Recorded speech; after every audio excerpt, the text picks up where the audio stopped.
আমরা আগেও বলেছিলাম ভারত আপনাকে বাঁচাতে পারবে না। আমরা আগে বলেছিলাম আমেরিকা আপনাকে বাঁচাতে পারবে না।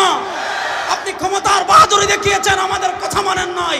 আজকে আপনি ভারতে পালিয়ে যেতে বাধ্য হয়েছেন। বাংলাদেশে তো আমরা পরিষ্কার মেসেজ নিয়ে নেন, বাংলাদেশে যারা ইসলামকে মাইনাস করতে চাইবেন, কোরআনকে মাইনাস করতে চাইবেন, হাদিসকে মাইনাস করতে চাইবেন, এই দেশে জায়গা হবে না, ভারত পালিয়ে যেতে হবে।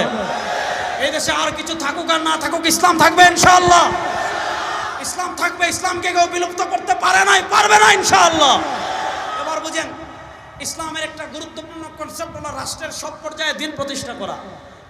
ব্রিটিশ এই কথাটা বুঝবেন আমার, ব্রিটিশরা 1947 সালে আমাদের দেশ থেকে বিদায় নিয়েছে।